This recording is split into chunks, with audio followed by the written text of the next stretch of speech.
तो याद रखना, लाइफ में लाइट भी जरूरी है और सही डायरेक्शन भी, क्योंकि दिमाग रिफ्लेक्ट करेगा तभी तो रिजल्ट परफेक्ट बनेगा। तो इसी वजह से मैं मिसेस पे लेकर आई हूँ चैप्टर लाइट। चलिए स्टार्ट करते हैं फुल एनर्जी के साथ इस चैप्टर को। Let get started. आज हम पढ़ेंगे लाइट, रिफ्लेक्शन और रिफ्रैक्शन वाले चैप्टर का। मेनली मैं इंट्रोडक्शन की बात करूंगी आपसे कि लाइट एक्चुअली होती क्या है। देखो सिंपली अगर मैं आपसे बात करूं तो लाइट क्या होती है। लाइट जो होती है फॉर्म ऑफ एनर्जी होती है, यानी कि एक तरीके की क्या होती है, एनर्जी होती है। अच्छा, कोई चीज़ आपको कैसे विजिबल होती है, क्या आप बता सकते हैं? मेनली देखो, कोई चीज़ आपको विजिबल होती है, कब विजिबल होती है? जैसे मान लीजिए यहाँ पर ये कोई ऑब्जेक्ट है, जब लाइट इसके ऊपर फॉल होती है और यहाँ से रिफ्लेक्ट होके आपकी आइज में एंटर करती है, तभी आपको वो चीज़ विजिबल होती है। अगर आप बोलें कि मैम हमें तो सिर्फ हमारी आइज से ही दिखाई देता है, तो ये भी करेक्ट है। बट अगर आप अंधेरे में जाएंगे, डार्क प्लेस पे जाते हैं, तो आप क्या नोटिस करेंगे कि आपकी आइज आपके पास है, फिर भी आप चीज़ों को नहीं देख पा रहे हैं, राइट। तो यहाँ पर मेनली लाइट जो है एक मेजर रोल प्ले करती है किसी भी ऑब्जेक्ट को सीन करने के लिए।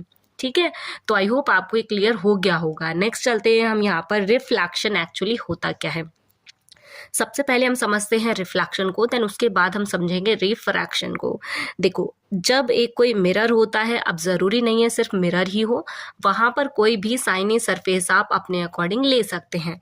ये जो मिरर होता है, यहाँ पर ऐसे वन साइड लाइंस होती हैं जिन्हें हम कहते हैं पॉलिश, क्योंकि आपने मिरर देखा होगा अपने डेली लाइफ में, उस मिरर के दूसरे साइड पॉलिश लगी हुई होती है। ठीक है, तो यही पॉलिश हमने इस तरीके से शो करी है। यहाँ पर कोई लाइट जब यानी ये सोर्स है, इस सोर्स से जब भी कोई लाइट उस साइनी सरफेस के ऊपर, मिरर के ऊपर फॉल होती है, तो उस आने वाली लाइट को हम कहते हैं इंसिडेंट रे या फिर इंसिडेंट लाइट। देन ये जो लाइट है वो एक परपेंडिकुलर, आपने मैथ में परपेंडिकुलर पढ़ा होगा, बट यहाँ पर जो परपेंडिकुलर है उसे हम कहते हैं normal, denoted by capital N. 90 degree का एंगल जो सरफेस के साथ बनाए उसे हम कहते हैं यहाँ पर नॉर्मल। कोई भी इंसिडेंट रे आती है, इस नॉर्मल के थ्रू रिफ्लेक्ट हो जाती है, यानी कि ये रिफ्लेक्ट होगी, अदर मीडियम में नहीं जाएगी, जिस मीडियम में है उसी में ही वापस बैक चली जाएगी। और कितने एंगल से, जितने एंगल से ये अभी आई है उतने ही एंगल से वापस चली जाएगी, यानी ये जाने वाली रे है। याद रखो, जो जाने वाली रे है इसका नाम होता है रिफ्लेक्टेड रे। रिफ्लेक्टेड रे या फिर लाइट। आने वाली रे का नाम था इंसिडेंट रे। ये इंसिडेंट रे इस नॉर्मल के साथ जो एंगल बनाती है उसे हम कहते हैं एंगल आई, और जो रिफ्लेक्टेड रे इस नॉर्मल के साथ जो एंगल बनाती है उसे हम कहते हैं एंगल आर। यहाँ तक क्लियर है? यहाँ पर हमारे रिफ्लेक्शन के लॉ होते हैं दो, लॉ ऑफ रिफ्लेक्शन। रिफ्लेक्शन के दो लॉ होते हैं, कौन कौन से होते हैं? फर्स्ट लॉ कहता है कि जो incident ray, reflected ray and normal lie at a same plane, ये सारे सेम प्लेन पे होते हैं, यानी कि incident ray and normal and reflected ray lie on a same plane are called called लिखने की जरूरत नहीं है, सेम प्लेन आप इतना लिख सकते हैं। सेकंड क्या कहता है? सेकंड कहता है कि जो एंगल आई यानी angle of incidence is equal होगा एंगल ऑफ रिफ्लेक्शन के। अगर आपसे कोई पूछे एंगल ऑफ इंसिडेंस क्या होता है, तब आप क्या बताएंगे? The angle lie between incident ray and the normal are called incident angle. अगर आपसे कोई पूछे कि रिफ्लेक्टेड एंगल कौन सा होता है, तब आप क्या बोलेंगे? The angle lie between normal and the reflected ray are called reflected angle. Clear? तो ये बात हुई हमारी रिफ्लेक्शन की। अब मैं बात करती हूँ आपसे रिफ्रैक्शन की। जब हम बात करते हैं रिफ्रैक्शन की, तो रिफ्रैक्शन के केस में आप याद रखो कि यहाँ पर जिस मीडियम से लाइट आती है उससे अपोजिट मीडियम में रिफ्लेक्ट हो जाती है। फॉर एग्जाम्पल के लिए यहाँ पर मिरर के साथ ये केस नहीं होता, यहाँ पे होता है एक ग्लास के साथ, यानी एक ऐसा सरफेस जिसके पीछे पॉलिश ना हो। ठीक है, यहाँ पर जो लाइट रे आती है, आने वाली रे को हम क्या बोलते हैं? Incident ray. क्या बोलते हैं? इंसिडेंट रे हम इसको कहते हैं। ये एक नॉर्मल के थ्रू रिफ्लेक्ट कर रही थी, ये हमने लास्ट कॉन्सेप्ट में भी समझा था। ये क्या है? हमारा नॉर्मल है। अब ये जिस मीडियम से आई है ये मीडियम एयर हो सकता है, दूसरा मीडियम यहाँ पे ग्लास हो सकता है, वाटर हो सकता है, ये इस मीडियम में जाके रिफ्लेक्ट होगा। जिस मीडियम से ये आया है उससे अपोजिट में ये ट्रैवल कर जाएगा। अब यहाँ पे होता क्या है, जिस मीडियम में ये है उससे दूसरे मीडियम में जाएगा। तो देखो इसको जाना है, ऐसे सीधे चाहिए था, पर ये सीधे जाने की वजह ये बेंट हो जाएगा किसके तरफ, नॉर्मल की तरफ। जब ये एयर मीडियम से कोई दूसरे मीडियम में ट्रैवल करता है तो उस टाइम पे ये कहाँ जाता है, टूवर्ड द नॉर्मल। कहाँ जाता है, टूवर्ड द नॉर्मल, यानी कि नॉर्मल की तरफ। पर वहीं अगर जब ये दूसरे मीडियम से एयर की तरफ आता है तब क्या होगा, देखो ये हमारा यहाँ पर एयर है, ये यहाँ पे क्या है, ग्लास या फिर वाटर हो सकता है। यहाँ पर जब ये लाइट इस तरीके से आएगी तो आने वाली रे को हमें पता है, हम उसको इंसिडेंट रे बोलते हैं। तो इंसिडेंट रे यहाँ पर नॉर्मल के थ्रू ऐसे सीधा जाना चाहिए था, पर ये नॉर्मल से क्या चला जाएगा, दूर। ठीक है, यहाँ पर ये चीज़ होती है। एक सेकेंड, यहाँ पर ये क्लियर कर लो। यहाँ पर ना मतलब ग्लास से एयर में जा रहा होगा, ये एयर ही रहेगा और यहाँ पर ये ग्लास आ जाएगा। मतलब जब कोई रे ग्लास या वाटर में से एयर की तरफ आएगी तो ये क्या होगा, नॉर्मल से दूर चला जाएगा। इसे हम कहते हैं away from the normal, away from the normal. पर वही चीज़ जब एयर से वाटर या ग्लास की तरफ जाएगी तो उसे हम क्या कहते हैं, टूवर्ड द नॉर्मल ये जाएगा। यहाँ पर ये इंसिडेंट एंगल होता है, एंगल आई, और ये जो होता है रिफ्रैक्टेड एंगल होता है। ये जो होता है इसे हम इंसिडेंट मतलब आने वाली रे के साथ जो एंगल बनता है उसे हम एंगल आई कहते हैं, और जाने वाली रे के साथ जो एंगल बनता है उसे एंगल आर कहते हैं। हमने रिफ्लेक्शन के अंदर पढ़ा था कि जो angle I equal to angle R होता है, बट रिफ्रैक्शन के केस में angle I not equal to angle R होता है। ये चीज़ें आपको ध्यान रखनी है। चलते हैं अपने टॉपिक पर, क्या था, refraction through a glass slab. तो चलिए इसको डिस्कस कर लेते हैं किस तरीके से हमें करना है। देखो ये क्या है, हमारी एक ग्लास की स्लैब है। कौन सी स्लैब है, एक रेक्टेंगुलर ग्लास स्लैब हमने यहाँ पर ली हुई है। इस रेक्टेंगुलर ग्लास स्लैब में मैंने लिया हुआ है A B C D. Then यहाँ पर ये जो सारा मीडियम है वो एयर है और ये क्या है, ग्लास है। ठीक है, वही चीज़ जब मैंने आपको बताया था कि जब कोई रे ऐसे आती है तो उसे हम क्या कहते हैं, इंसिडेंट रे कहते हैं। देन यहाँ पर एक नॉर्मल आता है, नॉर्मल के थ्रू ये लाइट रिफ्लेक्ट या फिर रिफ्रैक्ट करती है। यहाँ पर बनने वाला एंगल एंगल आई होगा। नेक्स्ट यहाँ पर क्या आता है कि ये रे बिल्कुल स्ट्रेट जानी चाहिए थी, बट मैंने आपको लास्ट वीडियो में क्या बताया था कि जो आने वाली रे होती है जब ये एयर से ग्लास की तरफ आती है तो ये नॉर्मल की तरफ झुक जाती है, यानी कि ये टूवर्ड द नॉर्मल जाएगी। यानी कि यहाँ पर बनने वाला एंगल क्या होगा, एंगल आर होगा। अब ये इस वाले पॉइंट के लिए एक आने वाली रे है। आपको पता है आने वाली रे को हम इंसिडेंट रे कहते हैं, और यहाँ पर एक नॉर्मल ड्रॉ होगा क्योंकि नॉर्मल के थ्रू ही रिफ्लेक्ट होती है। यहाँ पर क्या बनेगा, एंगल आई, क्योंकि इंसिडेंट रे थी ये।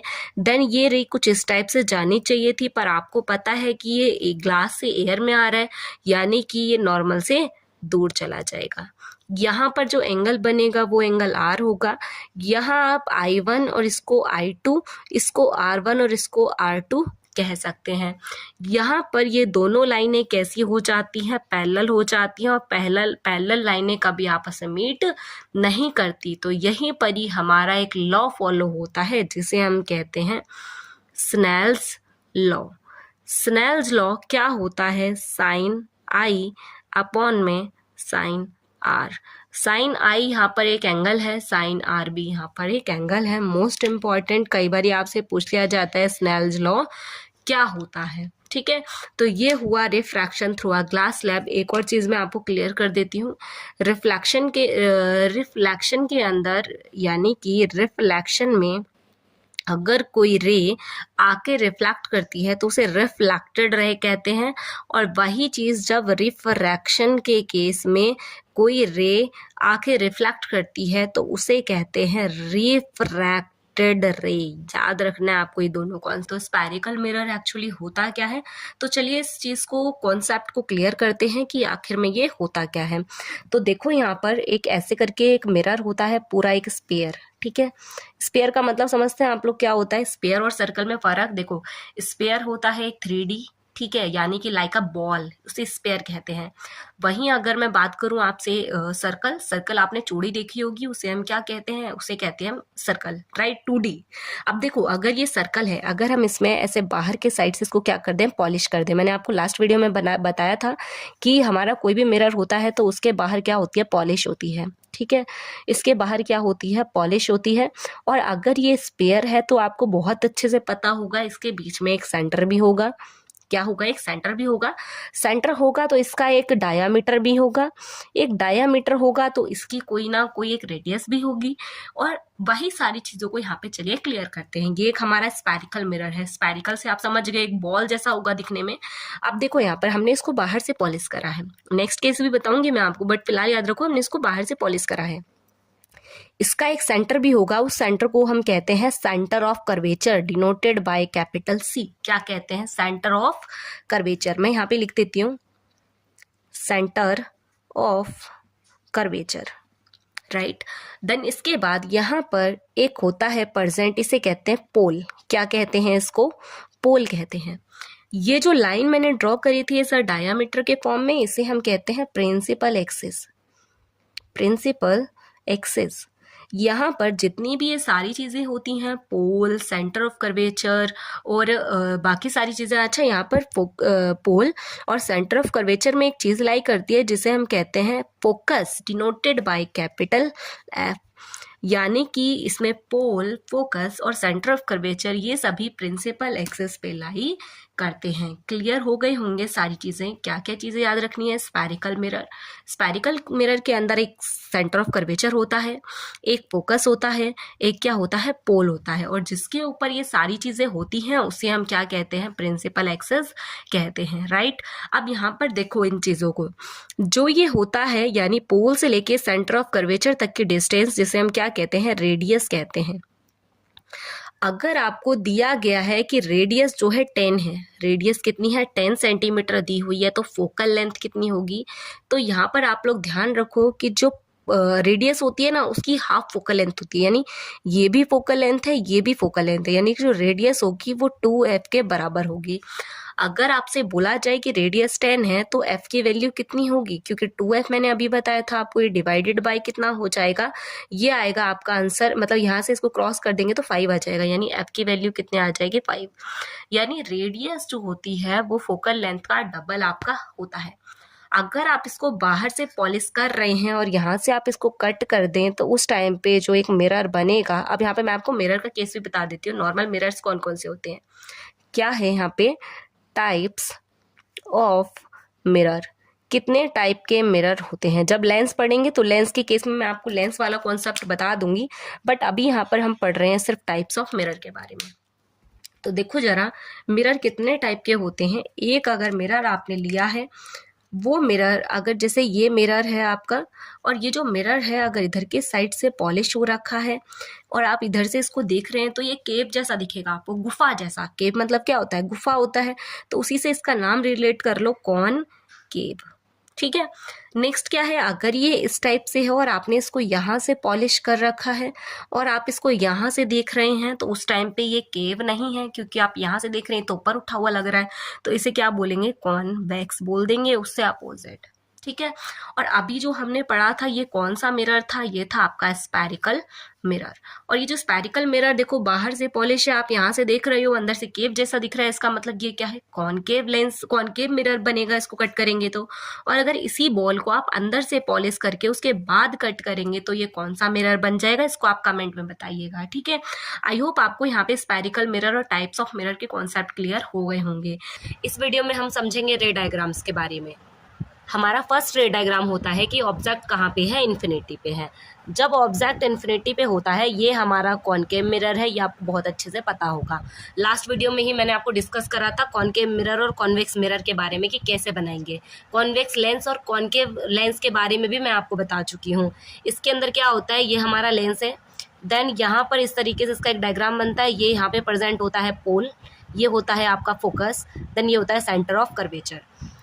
क्योंकि एक सर्कल होगा तो इसका एक सेंटर भी होगा ज़रूर, और रेडियस का हाफ क्या होता है, फोकस होता है। अब सबसे पहले आपका ऑब्जेक्ट होता है इन्फिनिटी पे, इन्फिनिटी के बाद आता है सी के पीछे, बियॉन्ड द सी, देन सी के बाद आता है एफ और सी के बिटवीन, देन आता है एफ और पी के एफ पे, और देन आता है एफ और पी के बिटवीन। टोटल 6 रे डायग्राम्स है। सभी रे डायग्राम्स को 1 बाय 1 समझेंगे। आप लोग अपनी नोटबुक को साथ लेकर बैठिए और साथ के साथ वीडियो को पॉज करके प्रैक्टिस करते चलिए। नहीं तो क्या होगा, देख के आपको लगता है कि हाँ ईजी है, आ जाएगा, बट ऐसा नहीं होता है, क्योंकि ये डायग्राम्स थोड़े से टिपिकल पड़ जाते हैं, तो आप इनकी प्रैक्टिस ज़रूर करिए। डॉटेड लाइनें शो करती हैं कि ऑब्जेक्ट कहाँ पर है, इन्फिनिटी पे है। फर्स्ट लाइन हमारी रिफ्लेक्ट करती है फोकस से। एक चीज़ और ध्यान रखिए, हमेशा एरो बनाना ज़रूरी होता है। अगर आप एरो नहीं बनाते हैं तो क्वेश्चन कहीं ना कहीं गलत हो जाता है। डॉटेड लाइनें रिप्रेजेंट करती हैं कि ये कहाँ पे है, इन्फिनिटी पे है हमारा ऑब्जेक्ट। दूसरी लाइन भी कहाँ से क्रॉस करेगी, फोकस से। जहाँ पर 2 लाइनें आपस में क्रॉस करती हैं वहीं पर ही हमारी क्या बनती है, इमेज बनती है। तो चलिए अब इमेज के डिटेल्स को लिख लेते हैं। देखो, इसमें जो ऑब्जेक्ट है हमारा, ऑब्जेक्ट रखा है इन्फिनिटी पे, और इमेज कहाँ बन रही है, फोकस पे। और जो साइज़ है बहुत छोटा, यानी पॉइंट साइज़ है। कैसा है, पॉइंट साइज़ है। और वहीं अगर मैं बात करूँ नेचर की, तो नेचर इसका रियल और इन्वर्टेड होगा। जब भी आपको लाइनें मिलती हुई दिखें इस टाइम, इसका मतलब वो क्या है, रियल इमेज है, और वो रियल के साथ इन्वर्टेड हम जरूर लगाते हैं। इन्वर्टेड का मतलब होता है वो अपोजिट डायरेक्शन में बनेगी। ऊपर ऑब्जेक्ट है तो इमेज कहाँ बनेगी, नीचे के साइड बनेगी। अगले रे डायग्राम की तरफ मूव करते हैं, जहाँ पर ऑब्जेक्ट रखा होगा बियॉन्ड द सी। तो चलिए चलते हैं अगले रे डायग्राम की तरफ। देखो, इसका जो रे डायग्राम है, आपको पता है आपको सबसे पहले एक मिरर बनाना ज़रूरी है। तो ये हमने मिरर बनाया है, और इस मिरर पे बीच में क्या प्रेजेंट होता है, पोल होता है, focus, then centre of curvature. अब ऑब्जेक्ट सी के पीछे कहीं रखा है, इसका मतलब ऑब्जेक्ट हम एज्यूम कर लेते हैं, ऑब्जेक्ट यहाँ रखा है ए और बी, ये क्या है, ऑब्जेक्ट है। फर्स्ट लाइन आपको पता है कहाँ से जाती है, फर्स्ट लाइन क्रॉस करती है फोकस से, और सेकेंड लाइन कहाँ से क्रॉस करती है, सेंटर ऑफ कर्वेचर से। तो जो भी लाइन सेंटर ऑफ कर्वेचर से जाती है वो जैसे जाती है वैसे ही वापस बैक, यानी इस पर डबल एरो आते हैं। और जहाँ पर इन दोनों लाइनों ने आपस में क्रॉस करा है वहीं पर ही हमारी क्या बनती है, इमेज बनती है। यानी ए डैश और बी डैश क्या होगी, यहाँ पर हमारी इमेज होगी। तो अगर आपसे बात करें ऑब्जेक्ट कहाँ पर है, बियॉन्ड द सी, इमेज कहाँ पर है, इमेज है between F and C, between, ठीक है, बिटवीन शुरू में लिख देना। साइज कैसा है, स्मॉल है। नेक्स्ट, यहाँ पर जो नेचर है, देखो लाइनें मीट होती हुई दिख रही हैं बाकायदा हमें, इसका मतलब ये क्या है, रियल और इन्वर्टेड। इन्वर्टेड क्यों लिखा था, देखो ऑब्जेक्ट ऊपर है, इमेज कहाँ बन रही है, नीचे, इसका मतलब ये क्या है, इन्वर्टेड है। अगले रे डायग्राम की तरफ मूव करते हैं, जहाँ पर ऑब्जेक्ट रखा होगा सी पर। इस रे डायग्राम में बेसिकली क्या होता है, देखो यहाँ पर ही हमने मिरर बनाया, मिरर के बाद यहाँ पे होगा आपका कहीं पोल, ये क्या है, फोकस, ये क्या है, सेंटर ऑफ कर्वेचर। ये चीज़ें आपको बहुत अच्छे से आ जानी चाहिए, बार बार रिपीट करते करते। अब ऑब्जेक्ट कहाँ रखा है हमारा, ऑब्जेक्ट रखा है सी के ऊपर, यानी यहाँ कहीं हमारा ऑब्जेक्ट रखा है, जिसको मैंने लिखा है ए और बी। तो जो ये ऑब्जेक्ट है, आपको पता है इसकी जो फर्स्ट लाइन है, फर्स्ट लाइन कहाँ से क्रॉस करती है, फोकस से। आपको एरो बनाना ज़रूरी होता है, एरो ज़रूर बनाएंगे। सेकेंड लाइन कहाँ से जाती है, सेंटर ऑफ कर्वेचर से। तो जो लाइन सेंटर ऑफ कर्वेचर से जाती है, देखो उसके 2 रे डायग्राम बन सकते हैं। ये सेंटर ऑफ कर्वेचर पे ही इसीलिए है, दूसरी लाइन फोकस से ही क्रॉस करेगी। और जहाँ पर ये दोनों मीट करेंगे, देखो ये ना कुछ इस टाइप से मीट करना कि जो इमेज है वो यहीं पर बन जाए, यानी ए डैश और बी डैश। अगर आपको ये नहीं समझ आता है, एक और रे डायग्राम में इसका आपको समझा देती हूँ कि एक आप ये इस तरीके से भी बना सकते हैं। कैसे, देखो ये आपका मिरर है, यहाँ पर क्या होता है कि ये पोल है, focus, centre of curvature. Object कहाँ रखा था, सी पर ही रखा था, तो आप ऐसे लिख सकते हैं ए और बी। फर्स्ट लाइन कहाँ से जाएगी, फोकस से। और आपको पता है यहाँ पर नंबर ऑफ रेज निकलती हैं, बहुत सारी रेज, तो इसलिए एक लाइन यहाँ से आप निकाल देंगे, और जो लाइन सी से जाती है वैसे ही वापस चली जाती है। और यहाँ पर जहाँ पे भी ये क्रॉस करेंगे दोनों लाइनें, वहीं पर हमारी इमेज बन जाएगी। ये क्या है, ए डैश और बी डैश। इस तरीके से अगर आप इसको कंपास से बनाएंगे तो आपका ये पूरा डायग्राम बिल्कुल एक्यूरेट बनेगा। तो इस तरीके से भी आप इसका ये डायग्राम बना सकते हैं।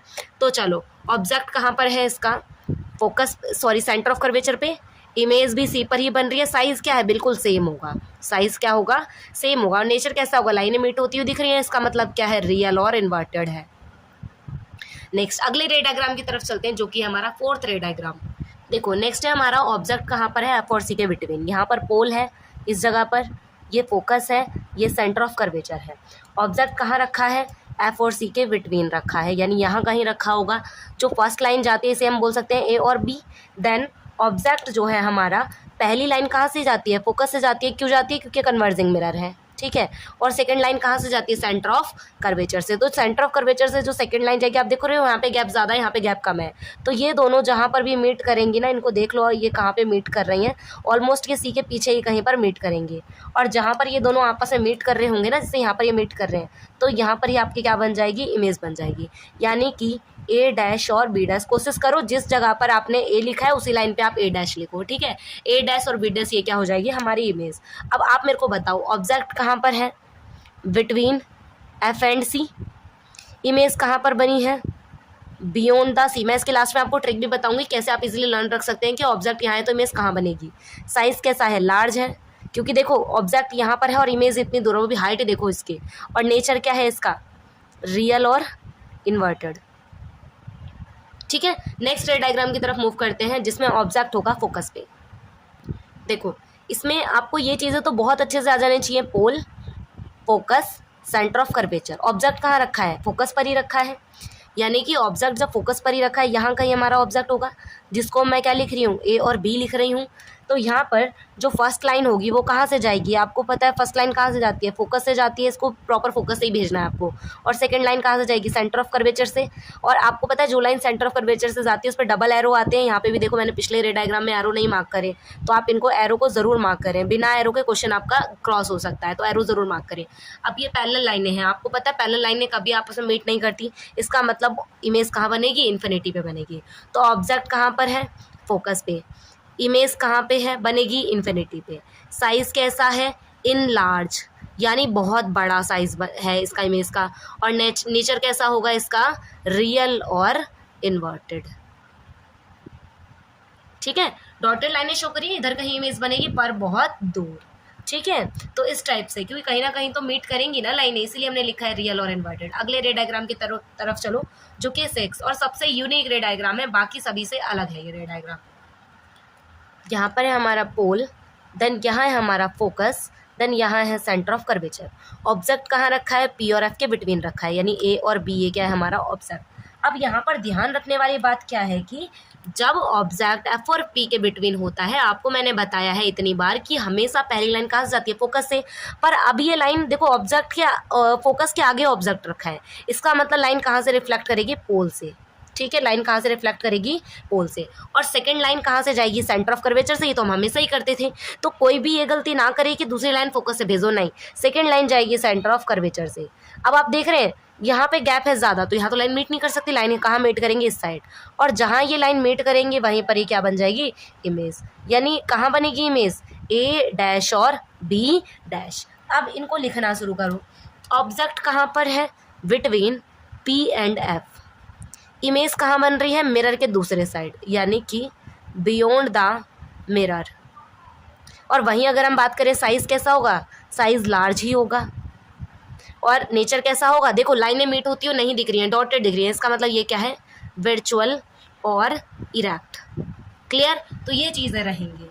अब मैंने आपको बोला था कि मैं आपको लास्ट में एक ट्रिक बताऊंगी, तो चलो मैं आपको इसकी एक ट्रिक और बता देती हूँ साथ के साथ। देखो जब आपका ऑब्जेक्ट होगा इन्फिनिटी पे, इमेज बनेगी फोकस पे। ऑब्जेक्ट होगा इन्फिनिटी पे, इमेज बनेगी फोकस पे। और जब ऑब्जेक्ट फोकस पे होगा तो इमेज बनेगी इन्फिनिटी पे। क्या बोला मैंने? जब ऑब्जेक्ट इन्फिनिटी पे हो तो इमेज बनेगी फोकस पे, और जब ऑब्जेक्ट हो फोकस पे तो इमेज बनेगी इन्फिनिटी पे। क्लियर है? अगर ऑब्जेक्ट रखा हो बियॉन्ड द सी, कहाँ रखा हो? बियॉन्ड द सी रखा हो, तो इमेज कहाँ बनेगी? बिटवीन एफ एंड सी। अब कुछ बच्चों को लग रहा होगा अगर ऑब्जेक्ट रखा होगा बिटवीन एफ एंड सी, इसका मतलब इमेज कहाँ बनेगी? Beyond the C. क्लियर है? बिल्कुल सही बोला, बियॉन्ड द सी। जब ऑब्जेक्ट रखा होगा सी पर तो इमेज भी कहाँ बनेगी? सी पर ही बनेगी। और एक लास्ट एक्सेप्शन केस जहाँ पर मैंने बताया था पी एंड एफ के बिटवीन अगर ऑब्जेक्ट होगा तो इमेज कहाँ बनेगी? Beyond the mirror. Beyond the mirror. तो ये सारी चीज़ें आपको क्लियर हो जानी है। देखो 6 ही रे डायग्राम है और सारी चीज़ें मैंने आपको एक साथ बता दी है। शुरू वाले सभी के अंदर आपको क्या लिखना है, रियल और इन्वर्टेड, और लास्ट वाले में आपको लिखना है वर्चुअल और इरेक्ट। ये सारे रे डायग्राम हुए आपके कॉनकेव मिरर के। मैं 2 रे डायग्राम और बता देती हूँ कॉन्वेक्स मिरर के, देन उसके बाद नेक्स्ट वीडियो में हम समझेंगे लेंस के डायग्राम के बारे में। इसके अंदर ध्यान रखने वाली बात यह है कि जो मिरर है वो कुछ इस टाइप से होगा, क्योंकि आपको पता है इसमें पॉलिश होगा अंदर की साइड, क्योंकि कौन सा मिरर है, कॉन्वेक्स। इसमें कुछ इस टाइप से चीज़ होगी। आपको पता है सर्कल इस साइड बनेगा, इसका मतलब इसका फोकस यहाँ होगा, सेंटर ऑफ कर्वेचर यहाँ होगा। आपको पता है ये कौन सा मिरर है, ये है आपका डाइवर्जिंग मिरर, यानी लाइंस को मिलाता नहीं है, फोकस से फैला देता है। इसका मतलब अगर ऑब्जेक्ट इन्फिनिटी पे है यानी डॉटेड लाइन से रिप्रेजेंट करेंगे। ऑब्जेक्ट कहाँ पर है, इन्फिनिटी पर है, यानी डॉटेड लाइनें रिप्रेजेंट कर रही हैं कि ऑब्जेक्ट कहाँ है, इन्फिनिटी पे। आपको पता है पहली लाइन कहाँ से मीट करती है, फोकस से, यानी फर्स्ट लाइन कहाँ जाएगी, फोकस पे, पर ये क्या होगी, डॉटेड लाइन होगी। क्यों, क्योंकि लाइनें फैल जाती हैं। देखो यहाँ पे लाइनें क्या है, फैल जाती हैं, और इसकी इमेज कहाँ बन रही है, फोकस पे। पर आपने देखा डॉटेड लाइनें, इसका मतलब क्या है, वर्चुअल और इरेक्ट है। ठीक है, चलो इसको लिखना स्टार्ट करते हैं हम। देखो जो ऑब्जेक्ट है वो कहाँ पे है, इन्फिनिटी पे। इमेज कहाँ बन रही है, फोकस पे, क्योंकि यहीं तो बन रही है, दोनों लाइनें आपस में यहीं क्रॉस करेंगी। साइज कैसा होगा, बिल्कुल पॉइंट साइज होगा, है ना, जो हमने पहले पढ़ा था। और नेचर कैसा होगा, डॉटेड लाइन है, इसका मतलब ये क्या है, वर्चुअल और इरेक्ट। ठीक है, क्लियर है। अगले रे डायग्राम की तरफ मूव करो। जब आपका ऑब्जेक्ट इस मिरर के फ्रंट पे रखा हो, यानी इन्फिनिटी ना हो और कहीं भी रखा हो, एनीवेयर के नाम से भी क्वेश्चन आता है ये वाला, और फ्रंट ऑफ मिरर रखा हो, इस तरीके से भी क्वेश्चन आता है। तो चलिए इसको कंप्लीट करते हैं। देखो ये यहाँ पर तो पोल होता है, फोकस, सेंटर ऑफ कर्वेचर।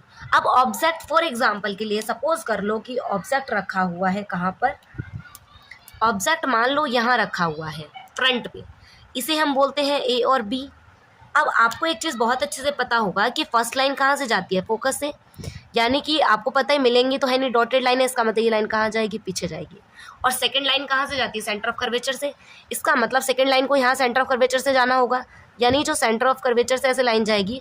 और आपको पता है जो लाइन सेंटर ऑफ कर्वेचर से जाती है वैसे ही वापस बैक, क्योंकि इसमें डबल एरो आते हैं, है ना। इसका मतलब दोनों लाइनों ने कहाँ पे क्रॉस करा, इस पॉइंट पे मीट करा, यानी यहीं पे ही हमारी क्या बन जाएगी, इमेज, यानी ए डैश और बी डैश। यानी ऑब्जेक्ट कहीं पर भी रखा हो और इमेज हमारी कहाँ बनेगी, फोकस और पोल के बिटवीन बनेगी। और कैसी बनेगी, वर्चुअल और इरेक्ट बनेगी। साइज कैसा होगा, स्मॉल होगा। ठीक है, तो ये चीज़ें आपको क्लियर कर लेनी है। में हम पढ़ेंगे रे डायग्राम ऑफ लेंस के। तो चलिए बिना टाइम को वेस्ट करे हुए वीडियो को स्टार्ट करते हैं। मैं आपको फर्स्ट रे डायग्राम बताना शुरू करती हूँ, जहाँ पर ऑब्जेक्ट रखा है एट इन्फिनिटी पर। और हम जो रे डायग्राम शुरू करने वाले हैं वो कॉन्वेक्स लेंस से शुरू करेंगे।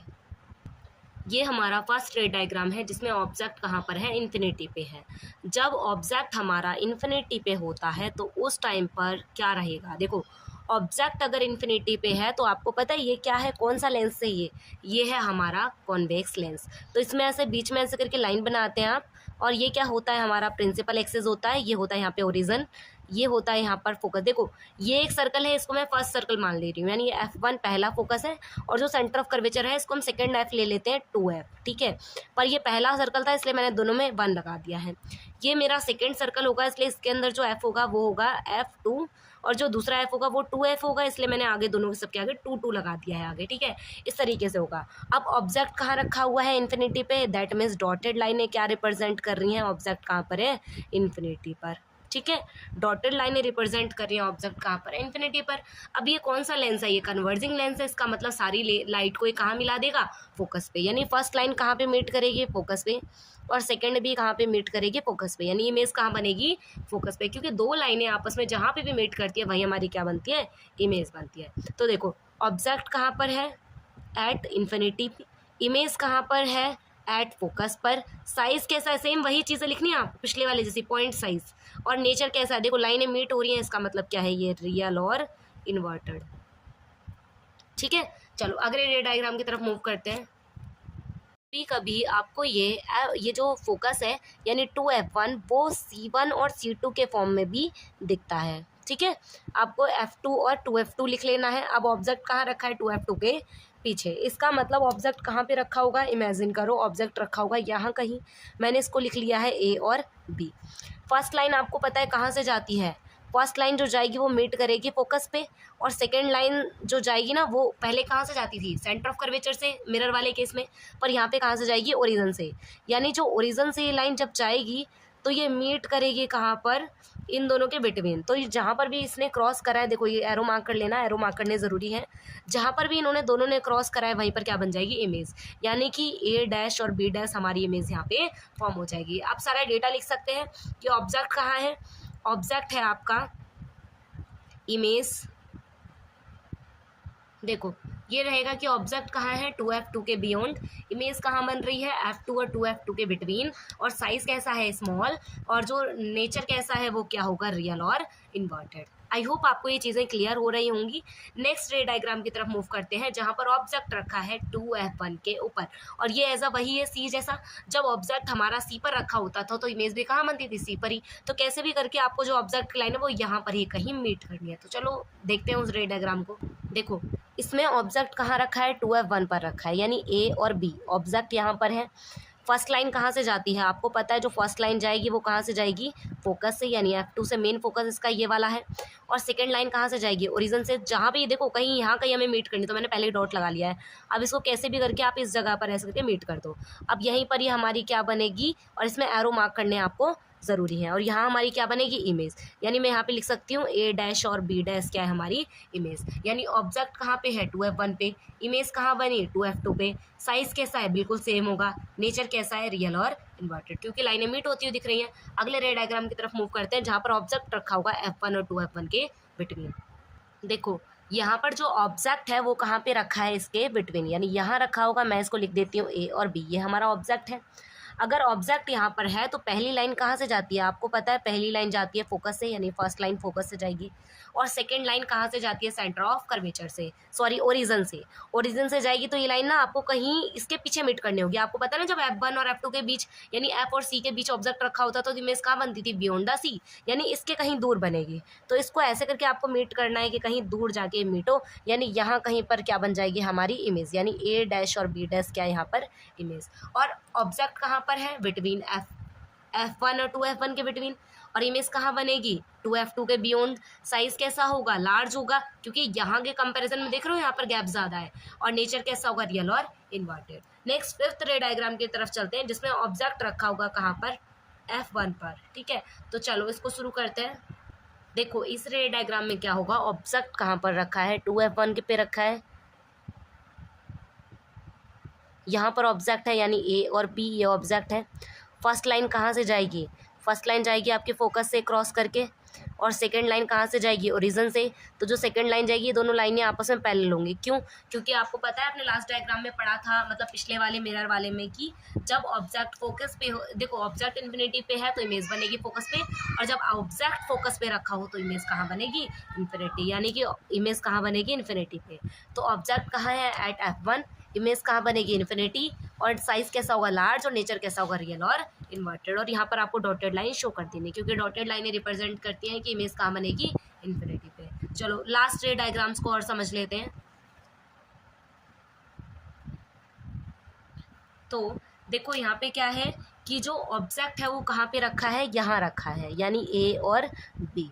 आपको पता है फर्स्ट लाइन कहाँ से जाएगी, फोकस से क्रॉस करके जाएगी, और सेकंड लाइन कहाँ से जाएगी, ओरिजिन से जाएगी। अब देखो यहाँ पर तो मीट होने की कोई चांसेस नहीं है, इसका मतलब ये लाइन कहाँ, पीछे कहीं मीट करेगी, यानी कि जिधर ऑब्जेक्ट रखा है उधर ही ये लाइन मीट करेगी, और यानी इमेज कहाँ बनेगी, ए डैश और बी डैश।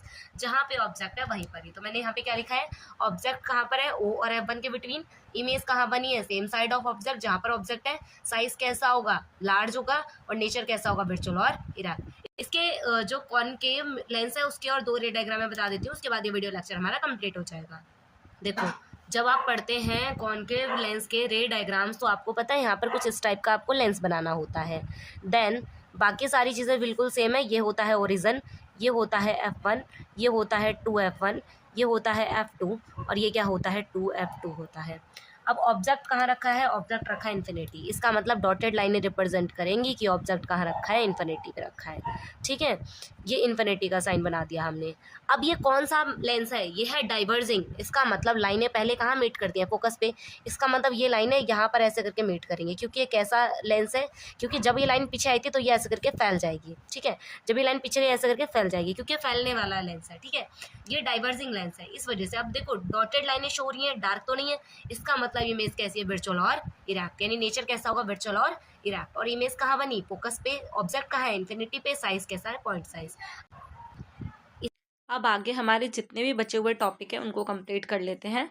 सबसे पहला हमारा रह गया है यूजेस ऑफ मिरर। सो पहले हम बात करते हैं मिरर किस टाइप के होते हैं। देखो यहाँ पर ये इमेज आपको शो हो पा रहा होगा, एक सेकेंड। यहाँ पर ये पिक्चर क्वालिटी थोड़ा सा इसकी ब्लर हो रही है, बाकी चलो कोई नहीं, समझते हैं चीज़ों को। देखो यहाँ पर जो मिरर चीज़ों को बड़ा बड़ा दिखा, छोटा छोटा दिखा रहा है, ये हमारा कौन सा मिरर है, कॉन्वेक्स मिरर है, ठीक है। और वहीं पर अगर मैं बात करूँ जो चीज़ों को लार्ज करके दिखा रहा है वो कौन सा मिरर है, कॉनकेव। अच्छा, मैं बच्चों को एक ट्रिक बताती हूँ कि कॉनकेव मिरर को आप कैसे याद रखेंगे। अगर हम डायग्राम देखें तो ये जो मिरर है ना, जो थोड़ा सा इस तरीके से कर्व में शो हो रहा है आपको, ये बाहर ये पॉलिश है, तो ये केव जैसा, लाइक जो गुफा जैसा दिख रहा है, केव मतलब गुफा होता है, ये क्या है, केव जैसा कौन है, कॉनकेव है, ठीक है। बाकी दूसरा बचा हुआ जिसमें ये आउटर बाहर की तरफ निकला हुआ होता है एरिया, वो क्या है, कॉन्वेक्स है, ठीक है। चलो अब यहाँ पर एक चीज देखो, केव कॉनकेव मतलब कैसे याद रखा था, केव मतलब गुफा, गुफा क्या होती है, बहुत बड़ी होती है, तो जिसमें चीजें बड़ी बड़ी दिखें, लार्ज लार्ज दिखें, वो क्या है, कॉनकेव मिरर। और जिसमें चीजें छोटी छोटी दिखें वो क्या है, कॉन्वेक्स मिरर। मतलब कॉन्वेक्स मिरर ना पूरे एरिया को कवर कर लेता है और छोटी सी इमेज बना के दिखाता है, पर जो कॉनकेव मिरर है वो थोड़े से एरिया को कवर करता है पर बहुत बड़ी बड़ी इमेज बना के दिखाता है। बस मैं यहाँ पे इमेज के बारे में बोल रही हूँ। चलिए, तो सबसे पहले देखते हैं कॉनकेव मिरर के क्या क्या यूजेस हैं, ठीक है। कॉनकेव मिरर में चीजें देखो बड़ी दिखती है, तो सबसे पहला पॉइंट इसका क्या रहेगा, नंबर 1 पॉइंट, कि ये एक सेविंग मिरर है, या इसको मेकअप मिरर भी कह देते हैं, लिख देते हैं यहाँ पर। कौन सा मिरर है, सेविंग मिरर या फिर मेकअप मिरर इसको कहते हैं। मतलब सेविंग के लिए या फिर मेकअप के लिए इसका यूज किया जाता है, क्लियर है। नेक्स्ट, नंबर 2 की अगर हम बात करें तो डेंटिस्ट इसका यूज करते हैं, किस लिए, आपने देखा होगा जो डेंटिस्ट होते हैं स्पून जैसा उनके पास टूल होता है जिससे वो टीथ को चेक करते हैं, तो वो क्या है, डेंटिस्ट भी इस टूल का यूज करते हैं, कॉनकेव मिरर का, ठीक है। नेक्स्ट हम बात करते हैं टेलीस्कोप। टेलीस्कोप में भी रिफ्लेक्टिंग जगह पर जो यूज होता है ना, वो यही वाला यूज होता है, ठीक है, टेलीस्कोप्स। नेक्स्ट क्या है, नेक्स्ट अगर हम बात करें अब यहाँ पर कॉन्वेक्स मिरर की, तो देखो अगर यूजेस आते हैं 2 से 3 मिरर काफ़ी है, सेविंग मिरर, डेंटल मिरर, ये सभी चीज़ें यहाँ पर रहेंगी, ठीक है। अच्छा, और यहाँ पर बात करें तो कार की जो हेडलाइट्स होती हैं, यानी जो व्हीकल्स है, व्हीकल्स की जो हेडलाइट है, हेडलाइट्स में भी यही मिरर यूज होता है, ठीक है। अच्छा, नेक्स्ट क्या है आपका, uses of convex mirror. Convex mirror के यूजेस के लिए सबसे पहला यूज जो कि कई बार ये एग्जाम में पूछा जाता है कि रियर व्यू के लिए कौन सा मिरर का यूज करते हैं। फॉर रियर व्यू, लाइक पीछे की चीज़ों को बड़ा बड़ा दिखाने के लिए कौन सा मिरर का यूज करते हैं, व्हीकल्स में, ठीक है। तो रियर व्यू मिरर इन व्हीकल्स, कौन सा मिरर है वो, कॉन्वेक्स मिरर है, ठीक है। चलो नेक्स्ट है, इसके बाद इसको सिक्योरिटी मिरर भी कहते हैं, क्योंकि एटीएम वगैरह में, शॉप्स में जो भी मिरर लगे होते हैं ना, जो लार्ज एरिया को शो करते हैं, वो यही मिरर होते हैं, ठीक है, मिरर। आगे हम बात करते हैं, नेक्स्ट क्या एग्जांपल रहेगा, रोड सेफ्टी मिरर आप इसको कह सकते हैं। तो इस टाइप से यहाँ पर ये लार्ज एरिया को कवर करते हुए मिरर्स होते हैं, ठीक है। इसके बाद हम बात कर लेते हैं फार्मूलाज की।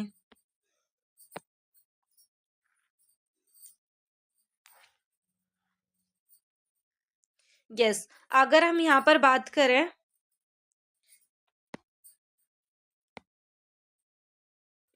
फॉर्मूला ऑफ मिरर, और नेक्स्ट फॉर्मूला है हमारा फॉर्मूला ऑफ लेंस, ठीक है। अगर हम बात करें मिरर के लिए फॉर्मूला, तो देखो दोनों का फॉर्मूला लगभग सेम है, पर जो चेंजेस है वो मैं आपको बता दूंगी। देखो क्या होता है, 1/f is equal to 1/v plus में 1/u। वहीं बात करें लेंस, इसका क्या होता है, 1 by F equal to 1/v minus 1/u। अब बच्चे कंफ्यूज कहाँ होते हैं कि किस में माइनस आएगा और किस में प्लस आएगा। देखो मिरर फॉर्मूले में यहाँ पर प्लस लिखा हुआ है, लेंस फॉर्मूले में यहाँ पर माइनस लिखा हुआ है। अब प्रॉब्लम कहाँ आती है, देखो बच्चे सोचते हैं कि माइनस प्लस से क्या ही फर्क पड़ता है। देखो अगर आप यहाँ पर u और v को इधर उधर ना करें, कहीं भी कर दें, कोई फर्क नहीं पड़ता क्योंकि बीच में साइन प्लस है। पर जैसे ही आप यहाँ पर इंटरचेंजिंग कर देते हैं साइन की वजह से प्रॉब्लम आ जाएगी।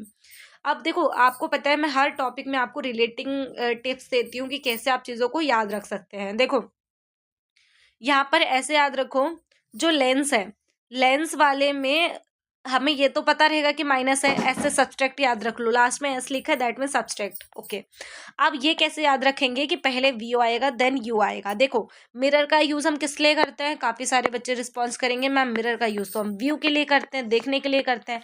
तो अगर आप अपने मुंह से व्यू बोलने का ट्राई करें तो आपको सिर्फ 2 ही वर्ड सुनाई देंगे। व्यू बोलना जरा एक बार ट्राई करो, व्यू, वी और यू, सिर्फ 2 ही वर्ड सुनाई दे रहे हैं, दैट मीन्स आपको वी पहले लिखना है, यू बाद में लिखना है। और लेंस वाले में माइनस आएगा और दूसरे वाले में क्या आएगा, प्लस आएगा। सभी को क्लियर है। नेक्स्ट आते हैं और हाँ मैं यहाँ पर चलो ये बता देती हूँ एफ क्या है। यहाँ पर एफ है यहाँ पर फोकल लेंथ, और ये मैं चीजें आपको बता चुकी हूँ क्या होती है फोकल लेंथ, क्या होती है इमेज डिस्टेंस। वी क्या है यहाँ पर, इमेज डिस्टेंस, और यहाँ पर यू क्या है, ऑब्जेक्ट डिस्टेंस। ठीक है, नेक्स्ट अब हम यहाँ पर देखते हैं नेक्स्ट इज मैग्निफिकेशन। ये भी हमारा इंपॉर्टेंट फॉर्मूला है क्योंकि एग्जाम्स में पूछा जाता है कि न्यूमेरिकल्स इसके जरूर आते हैं ना, कि क्या मैग्निफिकेशन होगा, हाइट क्या होगी। ये देखो मिरर के थ्रू बताए जाते हैं, ठीक है, मिरर लेंस दोनों में होता है। ये बेसिकली इमेज की हाइट और ऑब्जेक्ट की हाइट का एक रेशो होता है। चलो फॉर्मूला क्या रहेगा मैग्निफिकेशन को, पहले हम सिंपली डिनोट किससे करते हैं, डिनोट करते हैं हम इसको स्मॉल एम से मैग्निफिकेशन को। फॉर्मूला क्या होता है, अच्छा एक चीज और, जब अभी थोड़ी देर पहले मैंने आपको रे डायग्राम बताए थे तो उसमें बताया था ए डैश और बी डैश क्या था, ए और बी क्या था। तो ए और बी क्या था, ऑब्जेक्ट के लिए यूज करा था, ए डैश बी डैश इमेज के लिए यूज करा था। तो हम यहाँ पे बात करें हाइट, अगर मैं इमेज की हाइट की बात कर रही हूँ तो मैं यहाँ पर लगा रही हूँ हाइट के लिए डैश, और ऑब्जेक्ट की हाइट के लिए सिंपल एच लिख रही हूँ। ठीक है, नेक्स्ट इसी से एक चीज बनती है, अगर हमें कभी हाइट ना दे रखी हो, एक हाइट दे रखी हो, और यहाँ पर हमें क्या वी और यू की वैल्यू से भी हम मैग्निफिकेशन फाइंड आउट कर सकते हैं। तो या तो हम देखो यहाँ पर मैं चीजें लिख देती हूँ जरा, एच डैश अपॉन एच, या फिर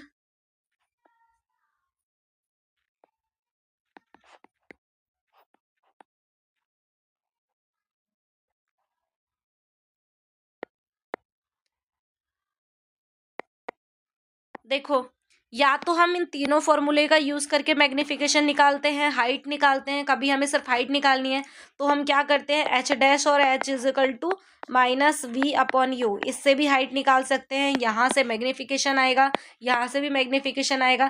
तो ये ऑल ओवर फॉर्मूलेज हैं जिनका हम यूज करते हैं और मैग्निफिकेशन फाइंड आउट कर लेते हैं। तो सभी आपको पता होना चाहिए, इससे एक सिंगल फॉर्मूले से ही सभी ये बने हैं। लास्ट एक फॉर्मूले की बात करते हैं हम लोग, वो है आपका रिफ्रैक्टिव इंडेक्स, जो कि इम्पोर्टेंट है और यहाँ से क्वेश्चन भी जरूर आते हैं।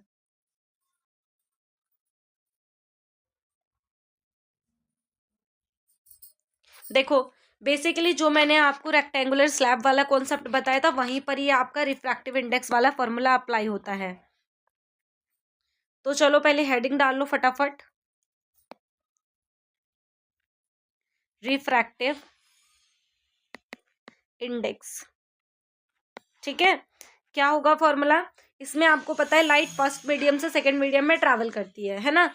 तो चलो क्या होगा इसका फॉर्मूला, N21 इक्वल टू 21 का मतलब क्या है, लाइट यहाँ पर